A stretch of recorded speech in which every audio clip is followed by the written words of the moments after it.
আসসালামু আলাইকুম আরহামতুল্লাহি ওবারাকাত। পৃথিবীর সর্বোৎকৃষ্ট যত ভালো আছেন, এই ভালোর সাথে পাশাপাশি সর্বনিকৃষ্ট মন্দটাও থাকেন।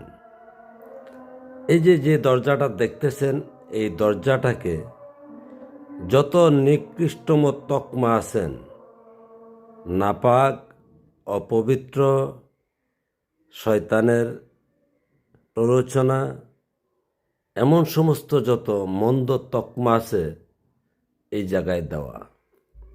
আবার বাস্তবতায় কোরআন কিন্তু বলছে সর্বোৎকৃষ্ট ভালোটা এখানে আছেন।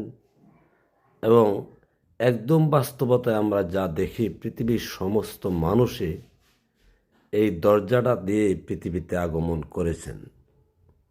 তো যে দরজা ছাড়া আমি পৃথিবীতে আসতে পারি না, যে দরজা ছাড়া আমরা এক মুহূর্ত বা একটা দিনও নিজেকে ভালো মনে করি না, সেই ভালোটুকুও তো আমরা বিচার বিশ্লেষণ করতে হবে। কারণ সেটুকু যদি আমরা বিচার বিশ্লেষণ না করতে পারি, তাহলে সর্বোৎকৃষ্ট মহান সৃষ্টিকর্তার যে লীলা এই জায়গায়, সেটা আমরা বের করতে পারবো না। তা আসলে দেখুন, কোরআনে কি বলেছেন? সূরা জুমুর আয়াত নম্বর 6, আমাদের মাতৃগণের গর্ভে স্ত্রীবিদ অন্ধকারের মধ্যে যেখানে একের পর অন্য অবস্থানের সৃষ্টি করেন, তিনি রব। হে মানুষ, এ সত্য ছাড়িয়া কোথায় বিভ্রান্ত হচ্ছ? তো মহান সৃষ্টিকর্তা যেখানে আছেন, সেখানেই শয়তান আছেন বা মুকরম আছেন।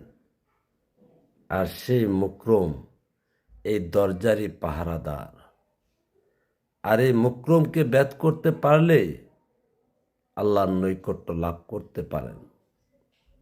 তার মূল কথা হলো, আল্লাহর নৈকট্য আপনি যাবেন, যিনি যাবেন তিনি, এবং যার মধ্যে দরজা আছেন তিনি বা আল্লাহর জন্য কতটুকু পুত পবিত্র আছেন, কতটুকু বিশ্বাস আছেন, অর্থাৎ যা আমরা ইমানদার বলি।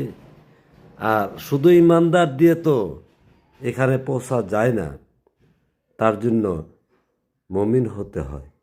আর মুমিন মুত্তাকির জন্যে আল্লাহর নৈকট্য, আল্লাহর ইবাদত, আল্লাহর প্রেম।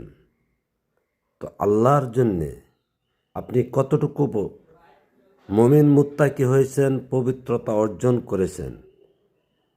আগে মুমিন মুত্তাকি হন, পবিত্রতা অর্জন করেন, তাহলে দেখবেন এখানে আল্লাহর অবস্থান। যেহেতু শয়তানের অবস্থান এখানে, তো শয়তানকে ব্যাত করে যেতে হলে রসুলের আনুগত্য ছাড়া যেতে পারেন না।